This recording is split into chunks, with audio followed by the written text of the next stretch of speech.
On sort la calculette ou pas, Roland? Oui, on peut sortir la. Tu peux la sortir, mais il faut savoir l'utiliser. La calculette, bon, mais. C'est compliqué. En fonction de la situation, si les Hollandais jouent un troisième match tranquille en mettant les joueurs qui n'ont pas joué, plus les kinés, plus le docteur, plus 2 ou 3 supporters. Et si ça les arrange de voir la France et l'Italie éliminés et de dire allez les Roumains, si vous voulez gagner, gagnez. On est mal. Les Hollandais sur le terrain, ils ont démontré qu'ils étaient capables de mettre 3 buts à l'Italie, 4 buts à la France, et ils peuvent même, s'ils veulent, faire exprès de perdre contre les Roumains, ce qui élimine les 2 finalistes de la dernière Coupe du Monde. C'est pour ça que je pense que les Roumains sont très bien barrés. Jeannot, vas-y, Jeannot. C'est un cas de figure où la France bat l'Italie. Avec ce qu'on a vu contre la Roumanie, avec ce qu'on a vu ce soir, avec une Italie qui est en train de revenir. Jeannot, excuse-moi.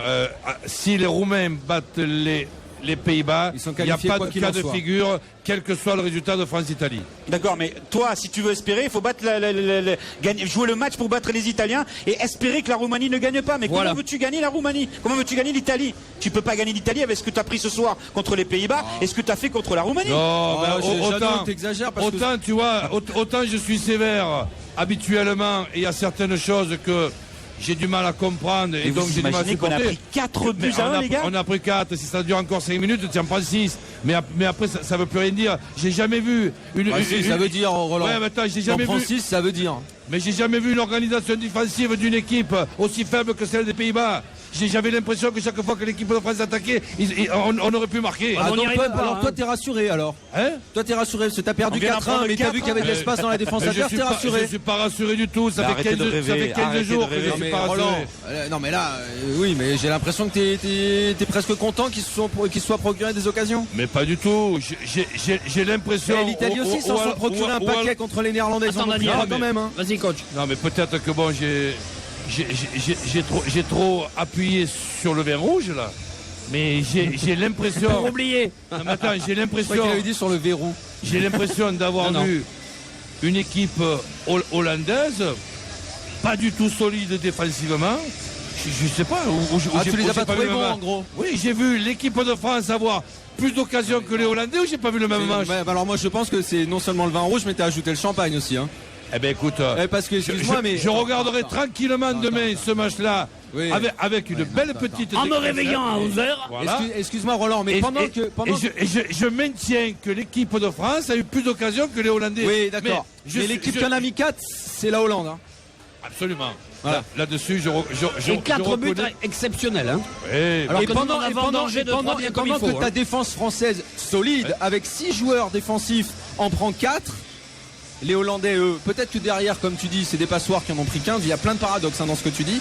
Mais en attendant, devant, ils jouent avec un moment. Non. Van Persie, Robben, Van Nistelrooy, Van der Vaart, Schneider.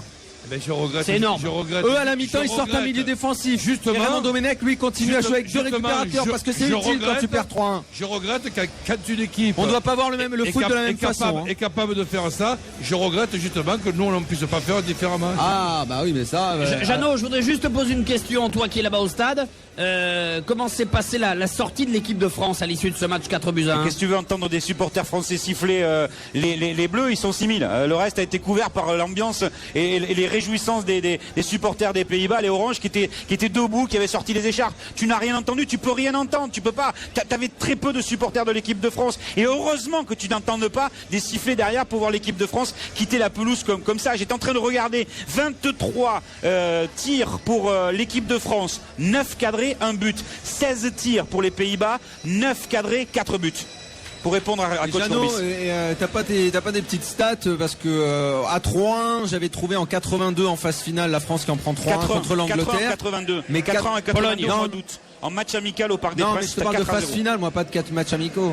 Ouais, phase finale, Il y a France-Angleterre à l'ouverture de la Coupe du Monde 82, ils en prennent 3 contre la Pologne. Contre la Pologne, c'est un match amical 4-0. Et à l'été, au mois d'août, en rentrant de la Coupe du Monde. Ouais, exactement. Non, mais 82. Le match à moi du mois d'août. Non, mais moi je te parle de phase finale. Je me demande si tu ne dois pas remonter à 58 la demi-finale contre le Brésil 5-2. À voir. Je me demande si tu dois pas aller en 58 pour ça. À voir, c'est possible. Ouais. À voir. En tout cas, en 2008, t'en as pris une bonne. Hein. On va revenir sur la prestation de l'équipe de France avec Jean-Michel Larquet, avec Didier Deschamps qui vont nous rejoindre dans quelques petites minutes, mais quand même, coach. Le but de Kuyt sur le corner de Van der Vaart, il est pas mal.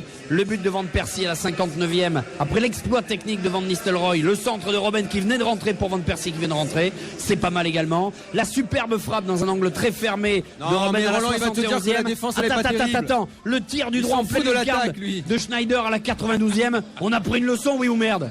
Ouais, mais défensivement, les Hollandais étaient pas terribles, hein. Attends. On a failli en mettre. Écoute-moi, écoute-moi ça, Daniel. Ah, mais ça Non mais attends, déconne. la rapidité des gars, la rapidité de nous du jeu, emmerder coach, depuis- la rapidité du Hein jeu des Pays-Bas, t'as prouvé ce soir que t'avais une défense de grand-père. Voilà ce que tu as Ouais, dit mais ce celle soir. des Pays-Bas, elle a concédé, hein, Jeannot. hein. Dis donc. J'ai même pas répondu à Oh, coach. ça déconne, bah oui, j'ai tu l'impression sais bien, que vous oui. vous défoulez comme quand je vois des gosses à la récréation. Parce que les amis, avant de donner la parole à coach, voilà ce qui s'est passé à l'issue du match. On attend un Raymond Domenech dépité, catastrophé. La France est éliminée au premier tour. Je pense pas qu'il garde un bon souvenir de l'Italie en règle générale. Écoutez la réaction de Raymond Domenech en direct sur M6 il y a quelques minutes à peine. C'est à peine croyable. J'ai qu'un seul projet, c'est d'épouser Estelle. Voilà, donc Raymond Domenech vient de faire sa demande en mariage à Estelle Denis en direct après l'élimination de l'équipe de France. Coach, faut que tu me dises quelque chose là.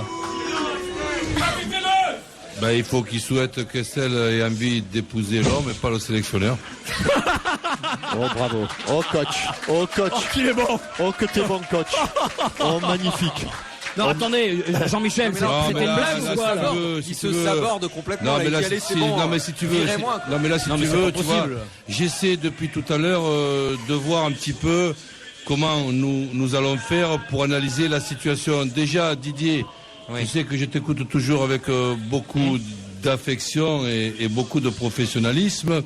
Si ce dont je souhaite, tu es le futur sélectionneur et que tu nous fais ce que je viens de voir depuis plusieurs semaines et depuis plusieurs mois, je t'enlève carrément la parole. Toi, je te demanderai pas en mariage. Hein. Donc, Ça va alors, je suis content. fais gaffe à toi quand même. Tu pourras pas dire qu'on t'a pris en traite, mais tu sais très bien que, en ce qui concerne mes goûts peut-être bizarres du football, ben, tu es pour moi le futur sélectionneur que la France devrait avoir et dans l'intérêt de la France. Parce que ce soir, on rigole là. Mais là, je suis pas en train de rigoler. J'ai pas l'impression qu'on réalise que ce que nous venons de faire depuis des semaines et des mois, c'est contre l'intérêt du football français, contre l'intérêt financier des investisseurs, contre les droits télé, contre les radios que nous sommes. Là, nous sommes plus dans les erreurs qui sont toutes faisables et regrettables. Nous sommes dans la faute professionnelle. Et j'espère que ce sera sanctionné comme tel. Coach, Louis, disons que bon, moi je suis d'accord avec tout ce que tu viens de dire, avec peut-être un peu plus de sévérité, dans le sens que j'essaie de faire de mon mieux pour justement analyser la situation dans le match de ce soir. Mais pour moi, le match de ce soir, notre équipe de France, c'est-à-dire l'équipe de France, pas d'il y a 6 mois ou d'il y a 12 mois ou d'il y a 2 ans. Notre équipe de France d'il y a 15 jours. C'est-à-dire ce qu'on appelle, et je l'entends parler, c'est les mots à la mode, la Dream Team. C'est-à-dire l'équipe type que tu peux arriver à faire mettre dans n'importe quel journal ou dans n'importe quel comptoir de bar de quartier par tout le monde. Mais ce soir, elle a volé en éclats, notre équipe type, notre Dream Team. Notre Dream Team d'il y a 15 jours, c'est-à-dire, paraît-il, les meilleurs joueurs en fonction de leur dernière performance mensuelle et annuelle. Il y a Sagnol qui s'est fait couper la tête, il y a Thuram qui s'est fait couper la tête, il y a Vieira qui a explosé, il y a Henry qui a une tête de condamné à mort, il y a Malouda qui n'a plus fait un bon match attends, excuse-moi Louis. Roland, ce que tu me dis, on le disait il y a Et là, un mois, 2 mois, hein. Et là, ensuite, Des incertitudes, hein. ensuite, quand nous avons la malchance de la blessure de Ribéry, mais nous sommes dans une situation où nous faisons tellement de conneries que nous l'attirons, la malchance. Nous l'attirons comme on attire la foudre, et la foudre nous tombe sur la tronche. C'est pas le hasard, parce que bizarrement, depuis 30 ans, dans une modeste analyse que j'ai pu faire, je me suis toujours aperçu, ou disons 95% des fois, que la réussite, elle va du côté de ceux qui la méritent. Et nous la méritons pas, nous. Et je vois aucun exemple qui sait qu'on la mérite. Si je te comprends bien, c'est par rapport à ces choix qui ont été effectués.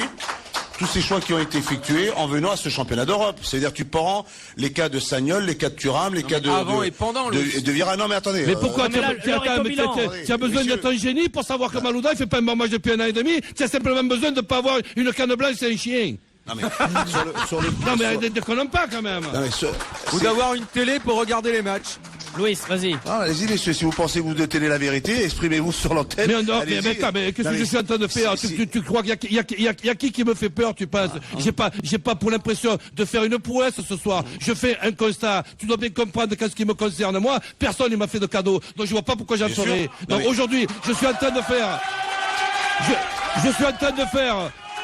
Je suis en train de faire mon métier du mieux que je peux et je fais pas tout parfait. Mais quand je parle à mes joueurs aujourd'hui, si tu veux une confidence, des fois quand je veux les engueuler, tu sais qu'est-ce que je leur dis? Tu vas pas jouer comme l'équipe de France quand même. Donc quand j'en arrive à dire ça à des joueurs de Montpellier, c'est grave. Ou alors c'est moi qui suis fou. Coach. C'est sûr que bon, là, des réponses qu'on attend, on en attend beaucoup. Mais bon, moi, ce que je regarde aussi, et souvent j'ai entendu dire à juste titre qu'il y a le tableau d'affichage, ce que je regarde, après on peut passer toute la nuit à analyser les choses, c'est qu'on finit avec un point. Ouais, 6 buts encaissés. Alors, En 2002, attendez, un but marqué. écoutez Raymond Domenech qui reconnaît qu'il a commis une erreur. C'était il y a quelques minutes sur M6. Je reconnais, on me dit souvent que je reconnais jamais aucune erreur. Je reconnais une dans la communication. J'aurais dû continuer mon premier discours quand on s'est qualifié et de dire que cet Euro pour nous était une étape et une préparation pour le mondial. Parce que je voyais arriver les jeunes joueurs, une équipe en mutation, une équipe qui était en train de se transformer, de se mettre en place. Il fallait amener ces joueurs dans cette compétition pour leur donner le parfum de ce que c'était que le très très haut niveau. Et j'aurais dû garder ça aurait enlevé la pression. Il n'y a que moi qui l'aurais prise. Coach. Non, mais là, il n'est pas en train de parler de pression, là, il est en train de parler du souci d'être remplacé ou pas pour 2010. Il est en campagne.